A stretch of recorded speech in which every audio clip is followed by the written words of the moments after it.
చెప్పండి ఇప్పుడు ఎలక్షన్స్ దగ్గరకు వచ్చినాయి కదా ఈసారి సీఎం జగన్మోహన్ రెడ్డిని ఖచ్చితంగా ఓడిస్తామన్నారు తెలుగుదేశం పార్టీ వాళ్ళు. అవి అంతా ఫేకు. ఖచ్చితంగా నెక్స్ట్ జగన్మోహన్ రెడ్డి సీఎం. మా అనిమిరెడ్డికి ఎదురు లేదు. మా ఎంపీ నందగిరి సురేష్ గెలుస్తాడు. ఒక ముక్కలు చెప్పేశావు. వాళ్ళంతా కోటగా వస్తున్నారు. జగన్ ఒక్కడే ఉన్నాడు, గుర్తుపెట్టుకోండి. పందులు గుంపులు వస్తే సింహం సింగిల్ వచ్చింది. అది జగన్మోహన్ రెడ్డి. సింహం సింగిల్ వచ్చని అంటున్నారు. సింహం కాదు కుక్క చెప్పేసి పవన్ కళ్యాణ్ అంటున్నాడు కదా.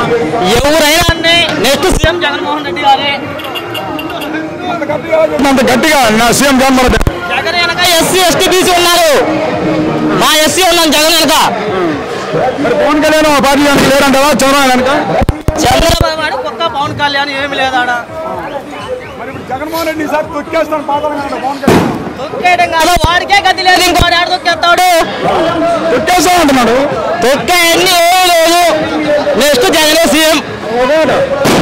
ఇప్పుడు చంద్రబాబు ఉన్నాడు, జగన్ కంటే ఎక్కువ ఇచ్చేస్తారు ఇంకా పథకాలు అంటున్నాడు కదా. వాడు బందెత్తాడు పథకాలు ఏబట్టే టైండు. వాడు నేను మేనకు ఏమీ లేదు. మళ్ళీ జగన్మోహన్ రెడ్డి సీఎం అవుతాడు. ఇప్పుడు మేనిఫెస్టో చూసారు, జగన్ కంటే ఇంకా ఎక్కువగా పెట్టాడు పథకాలన్నీ. మహిళలు ఫ్రీ బస్ అంటున్నాడు. వాడు బొంద ఏమీ లేదు. 2019 ఏం చేశాడని ఏమీ లేదు. అందుకే మళ్ళీ జగన్మోహన్ రెడ్డి సీఎం అవుతాడు. ఇది ఖాయం.